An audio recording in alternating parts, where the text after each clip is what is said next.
কালকে সঙ্গীতা ম্যাডামের লাইভ দেখে মানে স্ট্রিম লাইভ দেখে প্রীতমকে নিয়ে যে স্ট্রিম লাইভটা হয়েছে অ্যারেঞ্জ হয়েছে সেটা দেখে আজকে একটা বার্তাই শুধু দেব।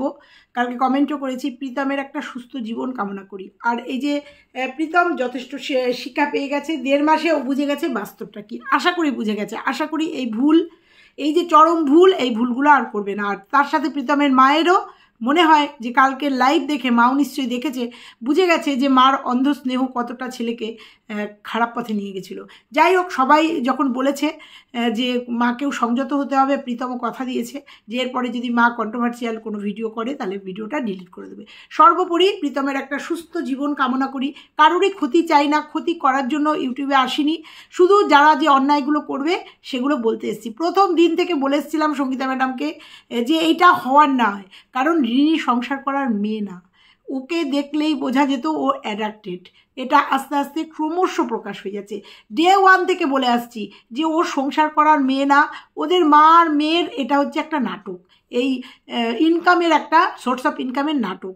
যে পানিশটা প্রীতম পেয়েছিল সেই পানিশটা অ্যাকচুয়ালি ওর মায়ের, পাল ফ্যামিলির মায়ের পাওয়া উচিত ছিল, তাহলে উনিও বুঝতে পারতেন কত ধানে কত জল। তো আজকে চলো, এদিকে যখন লাইভ হচ্ছিল তখন ওদিকে রিমিও লাইভ করছিল, রিমিও লাইভে কি বলছিল সবটা নিয়ে আজকের ভিডিও। নিশ্চয়ই ভালো লাগবে। আবার বলছি, আমরা কারোর শত্রু না, চাই 3টে জীবনই সুস্থভাবে হোক, তবে এটা চাই না যে প্রীতমের জীবনে আবার রিনি ফিরে আসুক, এটা কখনো চাই না। তবে একটা কথাই বলবো যে রিনি আর প্রীতমকে আলাদা করে ডিভোর্স দেওয়া হোক, যেটা কালকে অন ক্যামেরায় অন্যায় করেছে, চরমতম অন্যায় করেছে, আর এটাই ওদের হ্যাবিট। তো চলো আজকে এটা নিয়ে। আচ্ছা বন্ধুরা, কেমন আছো তোমরা? নিশ্চয়ই ভালো আছো, আমিও ভালো আছি। তো কালকে স্ট্রিম লাইভ, প্রীতমের স্ট্রিম লাইভ, সত্যি কথা ব্যক্তিগত কথা তোমাদের বলছি, তোমরা যারা আমার পুরনো ভিউয়ার্স তারা অনেকেই হয়তো জানো আমি প্রীতমকে ব্যক্তিগত খুব সাপোর্ট করি এবং ভালোবাসি, আমার ভালো লাগে ওকে, কিন্তু ওর অন্যায়গুলোকে না। এই যে দুটো মেয়ের জীবনকে নিয়ে একসাথে খেলেছেও, এটাকে নিয়ে না, এটাকে কোনোদিন সাপোর্ট করিনি, কিন্তু ওকে আমার ব্যক্তিগত ভালো লাগতো। যাই হোক, আজকে এইসবে যাবো না। তার মধ্যেও দেখেছি কালকে স্ট্রিম লাইভে প্রীতম যেভাবে, সঙ্গীতা ম্যাডাম যেভাবে ওকে সাপোর্ট করেছে, ভালো লাগলো খুব। আর এটা যদি অনেক আগে সঙ্গীতা ম্যাডাম আসতো না, তাহলে প্রীতম হয়তো অনেক আগে শুধরে যেত। এই যে নাটকগুলো করেছে না দিনের পর দিন, এগুলো হয়তো হতো না। তবে একটা কথাই বলবো যে প্রীতমের সুন্দর একটা জীবন কামনা করি। না, এই দুটো মেয়ের কারুর সাথে না, একা। আগে নিজেকে কয়েকটা বছর সময় দিক, নিজেকে স্টাবলিশড করুক, নিজেকে চিনতে শিখুক, তারপরে জীবন পড়ে আছে। আর ওদিকে কালকে রিনিকে দেখেছি অন লাইভে, আর এরা যা করে সব অন ক্যামেরায় করে, যা করে এরা হাত কাটে তাও অন ক্যামেরায়, এরা ট্যাটু করে তাও অন ক্যামেরায়, এরা কালকে শাঁখা সিঁদুর মুছে ফেললো। ভাবছিলাম কবে এটা হবে, ভাবছিলাম ওর কাছে বোঝা হয়ে গেছে শাঁখা সিঁদুরটা কবে খুলবে, কারণ ওদের কাছে শাঁখা সিঁদুরের কোনো মূল্য নেই, কোনো মূল্য নেই। আমি কদিন ধরেই বলছিলাম না যে শাঁখা সিঁদুর, মানে ভাবছিলাম শাঁখা সিঁদুর খুললো বলে এরপরে নাইটি ছেড়ে হট প্যান্ট পরবে, দেখতে পাবে সবে ভোল পাল্টেছে। কালকে অন ক্যামেরায়, বৃহস্পতিবারে অন ক্যামেরায় শাঁখা সিঁদুর মুছে ফেলেছে। তারপরেও একটা ভিডিও এসছে আমাদের কাছে যেখানে নাকি মিসেস পাল, চিঙ্কি রানী বলেছিল মেয়েকে আনার সময় যে মেয়েকে 2 দিনের জন্য এনেছিল বা এরকম কিছু বলেছিল, কিন্তু কালকে আমাদের কাছে পরিষ্কার হয়ে গেছে যে মেয়েকে ফোর্সফুলি নিয়ে এসেছিল এবং কি অশান্তি করে নিয়ে এসছে, কি বলে নিয়ে এসছে, সমস্ত ভিডিওটা আমাদের চোখের সামনে, ভিডিওটা আমাদের কাছে চলে এসছে। তারপরেও কালকে সে বলেছে মেয়ে বৃহস্পতিবার এটা করবে, বুঝতে পারিনি জন্মবার, তারপরে বলছে না এটা ঠিকই করেছে, কারণ এটা জানতাম সে করবে। তা জানতে যখন, তখন এত জামাই ষষ্ঠী জামাই বলে হেদিয়ে মরেছিলে কেন, এত মেয়েকে পাঠিয়েছিলে কেন? জানো তো মেয়ে একটা অ্যাডাক্টেড মেয়ে, মেয়ের কিছু নেশার জিনিস না হলে পাগল হয়ে যায়। কালকে সঙ্গীতা ম্যাডাম পরিষ্কার বলে দিল যে বাথরুমে গিয়ে 2 থেকে 3 ঘন্টা তার সময় লাগে, এই মেয়েকে নিয়ে কে সংসার করবে? আর তার যোগান দেয় তার বাবা মা। এরা বাবা মার নামে কলঙ্ক। এরা কোনোদিনই মেয়েকে সংসার করতে দেবে না, কারুর সাথেই দেবে না, কারণ এ হচ্ছে ট্রাম্প কার্ড, এ হচ্ছে ভিউজের ট্রাম্প কার্ড। এই মেয়েকে বিক্রি করে এরা খাবে। তো যাই হোক, কালকে লাইভটা দেখলাম, সবশেষে একদম শেষ অবধি ছিলাম। প্রীতম অনেক ধন্যবাদ দিয়েছে, প্রীতমও ভুল রাস্তায় চলে গেছিলো, সঙ্গীতা ম্যাডাম টেনে নিয়ে এসে জায়গা মতো বসিয়ে দিয়েছে। 1.5 মাস তার ভিডিও অফ, অন্তত আজকের দিনে প্রীতম বুঝতে পারবে যে এই সব অন্যায়গুলো আর করা যাবে না। আবার বলছি, প্রীতমের ক্রিয়েটিভিটি আছে, সুন্দর ব্লগিং করে, রিলস করে, দারুণ করে, দেখতে ভালো, সুন্দর কথা বলতে পারে, অতএব ওকে কন্ট্রোভার্সি না করলেও চলবে, ওর আর কোনো মেয়েকে নিয়ে জীবনকে নিয়ে এইভাবে ক্রিয়েট না করলেও চলবে, এটা মনে হয়। আর একটা কথাই বলবো ম্যাডাম আপনাকে, যে প্রীতমের সাথে কালকে লাইভে বারবার বলছিল আমি ডিভোর্স চাই তোকে, আমি তোকে মুক্তি দিতে চাই, আমি ডিভোর্স চাই, রিনি বলছিল। এই ডিভোর্সটা যখন ও চাইছে, এই ডিভোর্সটা করিয়ে দিন, অন্তত প্রীতম রিলিফ পাবে, মুক্তি পাবে। না হলে মাস 3 বাদে আবার নাটক, আবার নাকে কান্না শুরু হয়ে যাবে, আবার স্বামী স্বামী করবে, আবার 2 মাসের জন্য আসবে, কারণ এটা কিন্তু ওর প্রথম না। এই দিয়ে 3 বার একই কাহিনী আমরা দেখলাম, ওই নাটক করে যায়, ভিউজ কামায়, আবার নাটক করে বাপের বাড়িতে চলে আসে। এই বাড়িতে গেলে ওর নিন্দা, ওই বাড়িতে গেলে ওর নিন্দা। ও কালকে অন ক্যামেরায় বলেছে, দ্বিতীয়বারও লাইভ খুলেছিল, অন ক্যামেরায় বলেছে আমি ডিভোর্স চাই, আর তুই অ্যাপ্লাই করলে ভালো, নাহলে আমি অ্যাপ্লাই করব। তো আমি আপনাকে রিকোয়েস্ট করব ম্যাডাম, কারণ এই মেয়ে সংসার করার মেয়ে না। আর আপনি নিশ্চয়ই চান না যে একটা ছেলের জীবনে ছেলেটা বলে দিয়েছে যে মেডিকেল টেস্ট হোক, তাহলে কতটা সাহস থাকলে ছেলেটা কতটা সত্যি কথা বললে এটা বলতে পারে মেডিকেল টেস্ট হোক। তাহলে প্রীতম কোনো অ্যাডাক্টেড না, কোনো নেশায়, ও বলেছে তাহলে মেডিকেল টেস্ট হোক। আর আপনি নিশ্চয়ই চাইবেন না, এই আপনি কেন, আমরা কেউ চাইবো না এই একটা নেশাগ্রস্ত মেয়ে প্রীতমের জীবনে যাক। অন্তত এই জায়গাটা দাঁড়িয়ে, আমি জানি না কি প্রসেসিং চলছে, এই জায়গাটায় দাঁড়িয়ে এদের ডিভোর্স হয়ে যাওয়া উচিত, কারণ 3টে ছেলে মেয়ে তাতে বাঁচবে। যদি রিনির বাবা মা মনে করে যে রিনিকে একটা সুন্দর লাইফ দেবে, দিক, তাদের মতো করে দিক, আর যদি মনে করে বেঁচে খাবে খাক, তাদের ব্যাপার। কিন্তু প্রীতম দিশানির মতো যে লাইফ লিড করছে এবং তার ভিডিওগুলো দেখছি, ভালো লাগছে। জানি না এই ভালো লাগাটা তারও কতদিন থাকবে, কারণ সবাইকে তো চিনি ম্যাডাম, অনেক দিন ধরে দেখছি, সবাইকেই চিনি। কালকে আপনার কমেন্ট বক্সে অনেক কমেন্ট চলে এসেছিলো। যাই হোক, তার ভিডিও দেখি, তা সে যেভাবে সুন্দর করে তার লাইফ লিড করছে, এই সুন্দরটাকে যেন বজায় থাকে, এইটা যেন বজায় থাকে, এইটা যেন কোনো নাটকে পরিণত না হয়, এইটা শুধু রিকোয়েস্ট করব। কেন বলছি, আজকে ওরা সত্যি কিছু করলে পরেও সেটাকে সত্যি বলে মনে হয় না, কারণ এরা এত অভিনয় করে গেছে, এত নাটক করে গেছে, নিজেদের জীবনকে নিয়ে এত খেলে গেছে, এদের বিশ্বাস করতে ভয় হয়, এদের বিশ্বাস করতে ভয় হয়। কালকে লাইভে অনেকে বলছিল প্রীতমকে বিশ্বাস করা যায় না, ও নাটক করছে, ও অমুক তমুক। তবুও বলবো প্রত্যেককে একটা সুযোগ দেওয়া উচিত। সঙ্গীতা ম্যাডাম যখন সুযোগ দিয়েছে, আর সবথেকে বড় কথা, একমাত্র প্রীতমই কিন্তু শাস্তিটা পেয়েছে। 1.5 মাস ভিডিও দিতে পারেনি, একটা চ্যানেল, 3 লাখের একটা চ্যানেল, সে 1.5 মাস ভিডিও দিতে পারেনি, মানে সে পুরে শুদ্ধ হয়ে আসছে, সে বাস্তবটা বুঝতে পেরেছে। তবে একটা কথাই বলবো, প্রীতম তোকে সুন্দরভাবে ভিডিও দে, সুন্দরভাবে এগিয়ে যা, সুন্দর করে জীবনটাকে তৈরি কর, সুন্দর করে তৈরি কর, এটুকু চাই। দেখ, তোদের কারুর শত্রু না। কালকে এই যে মাসি উঠেছিল, মাসি, প্রীতমের মাসি, কালকে রিনি তার লাইভে তার পুরো কল রেকর্ড ফাঁস করে দিল। এই মাসি কি যে দোগলা, কি যে পাল্টিবাজ, জানি না, পরিস্থিতির শিকার হয়তো। দেখছিলাম রিনির সাথে কিভাবে কথা বলছিল, এই প্রীতমদের ফ্যামিলিকে নিয়ে যাচ্ছে তাই করে বলছিল, কোনো দিন ক্ষমা করবো না, ওদের সর্বনাশ হোক, কোনো দিন ক্ষমা করবো না, কোনো দিন মেনে নেবো না, অনেক কথা বলেছে। তোমরা কালকে যদি রিনির কালকে প্রথম লাইভটায় যাও, দেখতে পাবে এই মাসির কল রিভিল হয়েছে, এবং সেই কলে কি বলেছে মাসি। অথচ সেই মাসি যখন স্ট্রিম লাইভে উঠেছে, সেই মাসি হাতে ধরছে, পায়ে ধরছে সঙ্গীতা ম্যাডামের, আমি খুব ভালোবাসি এই ছেলেটাকে, ফিরিয়ে দিন এই ছেলেটাকে, খুব ভালোবাসি, হ্যানা তেনা। তাহলে কোনটা ঠিক? যখন রিনির সাথে বলেছি না, পুরোটাই ভিউজের খেলা।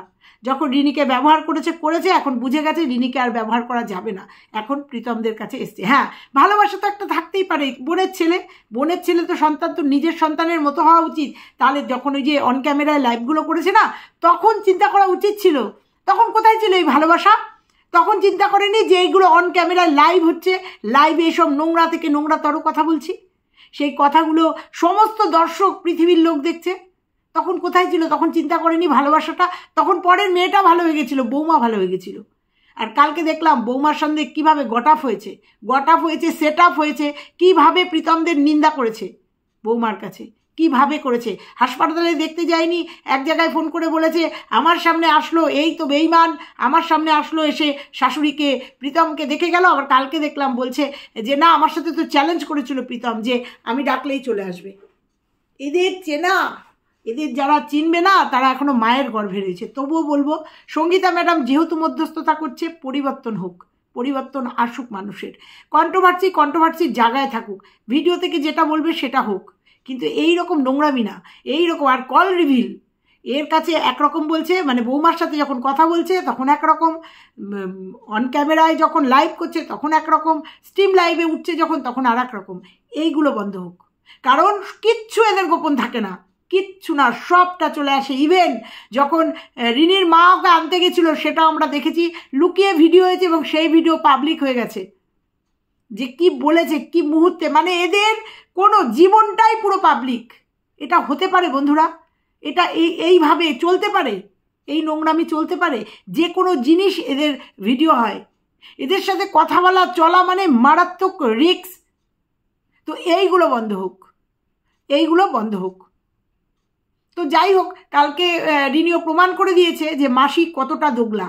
জানি না মাসির পরিবর্তন হবে কিনা। কালকে স্ট্রিম লাইভে প্রচুর প্রীতমের হয়ে কথা বলছিল, সঙ্গীতা ম্যাডামের পায়ে পর্যন্ত ধরছিল যে ওর চ্যানেলটা ফিরিয়ে দেওয়ার কথা, বা ও খুব ভালো ছেলে খুব বলছিল। অথচ তোমরা দেখে নেবে রিনির চ্যানেলে কি বলছে প্রীতমের নামে। অবাক লাগে, অবাক লাগে। হ্যাঁ, কালকে প্রীতম একটা কথা বলেছে, ওর মাসির একটা গোপন কথা, গোপন পুরনো ইতিহাস কমেন্টের মধ্যে দিয়ে এসেছিল, সেটা নিয়ে হইচই হয়েছে। সেটা প্রীতমও কালকে বলল যে এটা আমি করিনি, এটা আমি করিনি। তো যাই হোক, কালকে প্রীতমের লাইভটা দেখে, মানে সঙ্গীতা ম্যাডামের লাইভটা দেখে খুব ভালো লাগলো। এইভাবেই সঙ্গীতা ম্যাডাম পাশে থাকুক, সবার পাশে থাকুক, এবং ওয়াইটিটা অনেকটা শান্ত হয়েছে। এবং আমরা চাই কারুর জীবন যেন নষ্ট হয় না। হ্যাঁ, ঈশানীর একটা কেস ছিল, সেই কেসটাও বোধহয় লাইট হয়ে গেছে, সঙ্গীতা ম্যাডাম করে দিয়েছে। প্রীতমেরও একটা সাংঘাতিক কেস চলছে, জানি না কে করেছে, অনুমান করতে পারি, তবে চাই ও মুক্তি পাক, ও এই সমস্ত ঝই ঝগড়ার থেকে মুক্তি পাক, ঋণের থেকে মুক্তি পাক, মুক্তি পেয়ে নিজের মতো করে জীবন মানে লাইফ লিড করুক। 3 লাখের একটা চ্যানেল, আজকে হয়তো ওর ভিডিও পাবো। অনেক দিন প্রতীক্ষিত, সবাই ওয়েট করছে প্রীতমের, যার ভালোবাসার ভিউয়ার্সরা আছে তারা ওয়েট করছে প্রীতমের ভিডিওর জন্য, আমিও ওয়েট করছি। আফটার অল দিনের শেষে আমরা তো ভালোবাসি, ক্ষতি তো চাই না। অনেক অন্যায় করেছে প্রীতম, যে অন্যায়গুলো করেছে ক্ষমার অযোগ্য, কিন্তু তার জন্য সে পানিশড পেয়েছে। এখন পানিশড যদি পেতে হয়, মা মেয়ের চ্যানেলটা অন্তত 1-1.5 মাসের জন্য বন্ধ করে দেওয়া উচিত। কারণ যেভাবে তারা কন্ট্রোভার্সি ক্রিয়েট করছে না, ইচ্ছাকৃত। নালে কেউ শাঁখা সিঁদুর অন ক্যামেরায় খোলে বৃহস্পতিবার, সে নাকি স্বামীকে ভীষণ ভালোবাসে, ভীষণ ভালোবাসে। ওকে কেউ কিছু বলে, কালকেও লাইভে বলছে, ওকে কেউ কিছু বললে সহ্য করবো না, বলবই বলবই, আবার পরক্ষণেই বলছে আমি ডিভোর্স চাই। কি এটা পুরো মানে মেন্টাল, একে ইমিডিয়েট ট্রিটমেন্টের দরকার। আর সেটা তার বাবা মা করবে না, কারণ চাই তো সে পাগলামো করুক। এই যে কালকে শাঁখা পলা খুলে ফেলেছে, শাঁখা সিঁদুর মুছে ফেলেছে, খুলে ফেলে সেটা নিয়ে কন্টেন্ট বানিয়ে ফেলেছে। মা বিরাট একটা কন্টেন্ট বানিয়ে ফেলেছে কালকে। এটাই তো চায়, মেয়ে একটা করে স্টেপ ভুল করবে আর মা সেগুলোকে কন্টেন্ট করে বিক্রি করবে। এটাই তো চায় মা, এটাই তো চায়। একটা করে ভুল, একটা করে ভুল, মাকে নাইটি ছিঁড়ে দেবে, সেটা নিয়ে কন্টেন্ট বানিয়ে দেবে। মাকে ভুল বুঝবে, মাকে বলবে তোমার জন্য আমার সংসার ভেঙে গেছে, সেটা নিয়ে কন্টেন্ট বানিয়ে দেবে। এটাই তো চায়। তবে একটা রিকোয়েস্ট সঙ্গীতা ম্যাডামকে করবো, ফার্দার রিনি যেন প্রীতমের জীবনে আর না যায়। এটা তো বুঝতে পেরেছেন, আমি প্রথম দিন থেকে বলেছিলাম, যখনই রিনিকে ওর জীবনে ঢোকানো হলো না, আমি সেদিনকেই একটা ভিডিও করে বলেছিলাম 2 মাসের বেশি যাবে না। 2 মাস যখনই ওর পিছনে হাতছানি দেবে না, রঙিন জীবন, ওর রঙিন জীবন। আর এখন তো বুঝতে পারছেন কি হাতছানি দিচ্ছে ওকে, কি হাতছানি দিচ্ছে, ওই বাথরুমে 3 ঘন্টা, যেটা প্রীতমের বাড়িতে সম্ভব না। ওর 2 মাস হয়ে গেছে, অনেক সংসার করে ফেলেছে, অনেকটা সময় দিয়ে ফেলেছে প্রীতমদের বাড়িতে। সেই জন্য ও 2 মাসের বেশি থাকতে পারবে না। প্রথম দিন ডে 1 বলে দিয়েছিলাম যে ওকে দেখে আমরা যতটুকু বুঝি। তার মধ্যেও কালকে রিনি তার লাইভে বলে দিয়েছে কি কি প্রীতমকে দিয়েছে, সেগুলো ওকে ফেরত দিতে হবে। বলে দিয়েছে কি কি আছে ওর কাছে, চিক আছে, কানের আছে, আংটি আছে, তারপর আরও কি কি যেন আছে, বেশ ইন্ডাকশান আছে। এগুলো প্রীতমকে অন ক্যামেরায় বলেছে এগুলো ফেরত দিতে, অন ক্যামেরায় বলেছে এগুলো ফেরত দিয়ে দিতে। তো আমি রিকোয়েস্ট করব প্রীতম তোকে বা সঙ্গীতা ম্যাডামকে রিকোয়েস্ট করব এগুলো ফেরত দিয়ে দিক। ফেরত দিয়ে এর একটা আগে রিনি আর প্রীতমের ডিভোর্সের ব্যবস্থা হোক। আগে এদের সেপারেশনের একদম সরকারিভাবে লিখিতভাবে সেপারেশনের ব্যবস্থা হোক। নালে 2 দিন অন্তর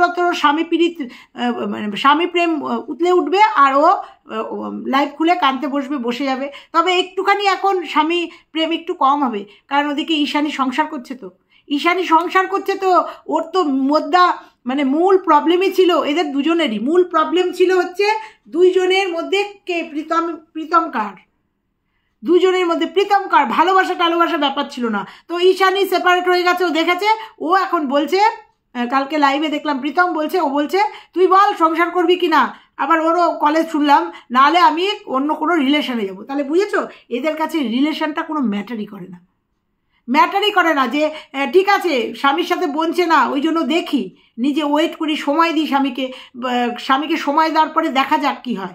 না, তুই করবি সংসার, নাহলে আমি অন্য রিলেশনে যাব। মানে রিলেশন এদের কাছে তৈরি।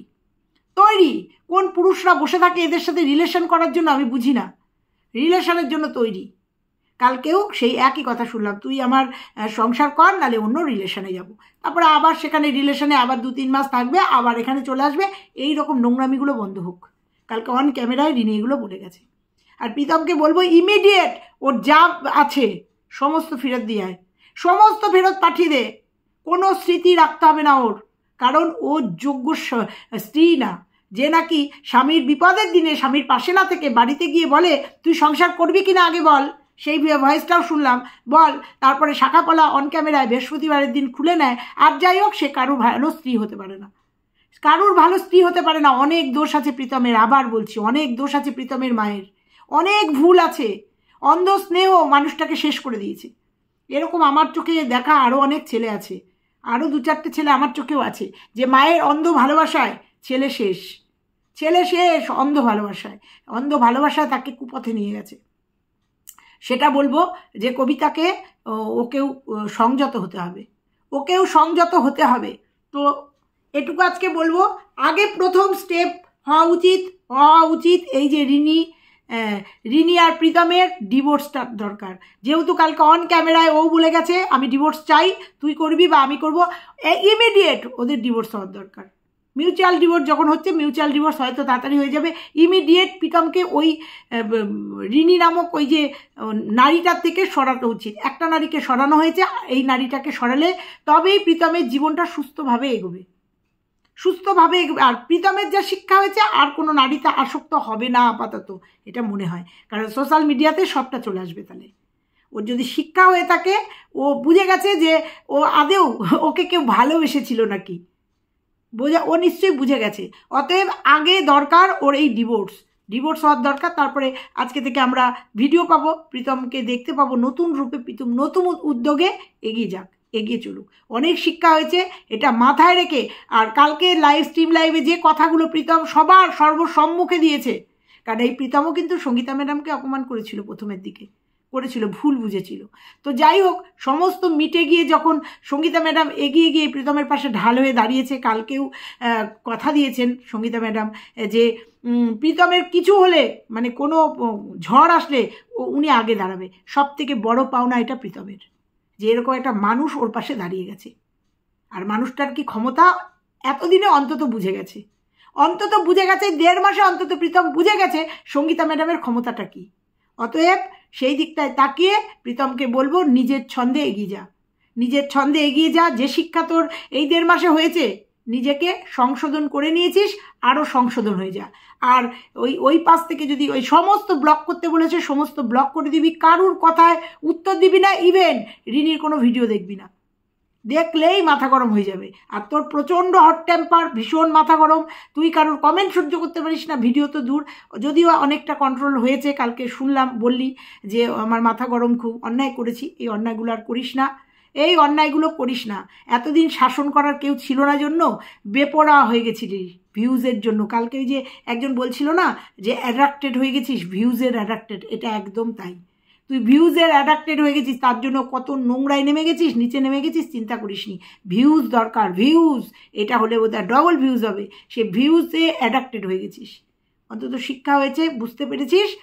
তো ভিউজের নেশায় নামেতে সুন্দরভাবে নিজের জীবনটাকে এগিয়ে নিয়ে যা, সুন্দরভাবে ভিডিও কর। আর এই সব ভিডিওগুলো একদম দেখবি না, জাস্ট ইগনোর, কারণ এগুলো দেখলে আমাদেরই মাথা গরম হয়ে যায়। সেখানে তুই তো রক্ত মাংসে গড়া একটা ছেলে। তো যাই হোক, যেটা বলবো আজকে, সুন্দরভাবে জীবনটাকে লিড কর।